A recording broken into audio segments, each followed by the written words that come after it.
महोदय, या बिलाच्या माध्यमातून ह्या ज्या काही बदल सुचवलेले आहेत आणि व्यापक बदल सुचवलेले आहेत, निवडून येणाऱ्या माणसाचे अधिकार काय किंवा त्याला किती प्रोटेक्शन मिळालं पाहिजे, कारण तो जनतेतनं निवडून येतोय, त्याच्यामुळे निवडून आल्याच्या नंतर तो किमान 1 वर्ष तरी सुरक्षित राहायला पाहिजे.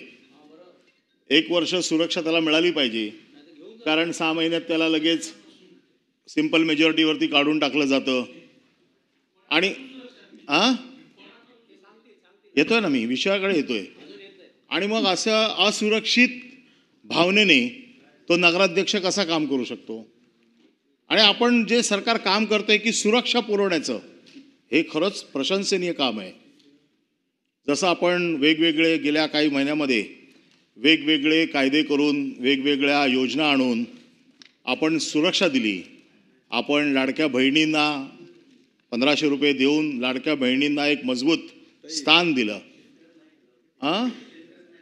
क्षेत्रकारांना न्याय दिला. पण आज माझा विषय आहे की एवढ्या लाडक्या बहिणींना तुम्ही सुरक्षा देताय, त्यांचा एवढा मान सन्मान करताय, आणि एवढा मान सन्मान करत असताना एक नागरिक म्हणून माझं देखील कर्तव्य आहे की महाराष्ट्रातल्या प्रत्येक बहिणीची सुरक्षा राहण्यासाठी माझं कॉन्ट्रीब्युशन काय, हा प्रश्न माझ्यासमोर उभा आहे की मी माझ्या बहिणीची सुरक्षा राखण्यासाठी काय करू शकतो. जसं आदितीताई आमच्या बहीण आहेत, पंकजाताई इथे बसलेल्या आहेत, माधुरीताई बसलेल्या आहेत, पाठीमागे आणखीन माझ्या मोठ्या ताई बसलेल्या आहेत. तुमच्या सगळ्यांच्या सुरक्षिततेची जबाबदारी आहे. आणि सर्वोच्च स्थानी, अरे मी येतोय ना, सर्वोच्च स्थानी आपण बसलात. आणि म्हणून ह्या सगळ्या सुरक्षतेचा विषय ज्या बिलाच्या माध्यमातून तुम्ही जशी नगराध्यक्षांची सुरक्षा बघताय,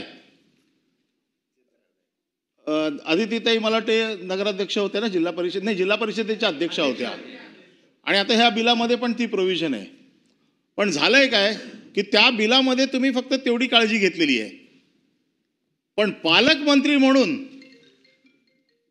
जर असं काय होणार असेल तर त्याची काळजी कोण घेणार? आणि सध्या हे तांत्रिक मांत्रिक युगामध्ये जे काय रायगड जिल्ह्यामध्ये तंत्र मंत्र अघोरी प्रकार जे काय चाललंय, 1 मिनिट थांबा जरा, सुरक्षेचा विषय, महिलांचा विषय नका घेऊ, काय थांबा ना.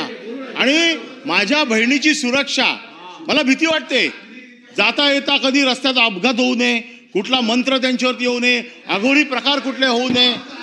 म्हणून भावांचा आशीर्वाद म्हणून मी बाकी तर काय करू शकत नाही. खरं म्हणजे मी अंधश्रद्धा मानत नाही, परंतु मी सुरक्षा कवच माझ्या बहिणीला असावं.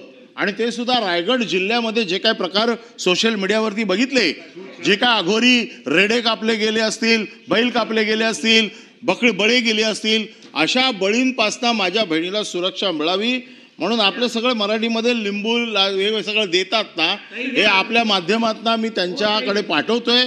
माझ्या वतीने सुरक्षेसाठी मी तुम्हाला एवढाच देऊ शकतो, जसं आपण नगराध्यक्षाच्या नाही अंधश्रद्धेचा प्रचार नाही.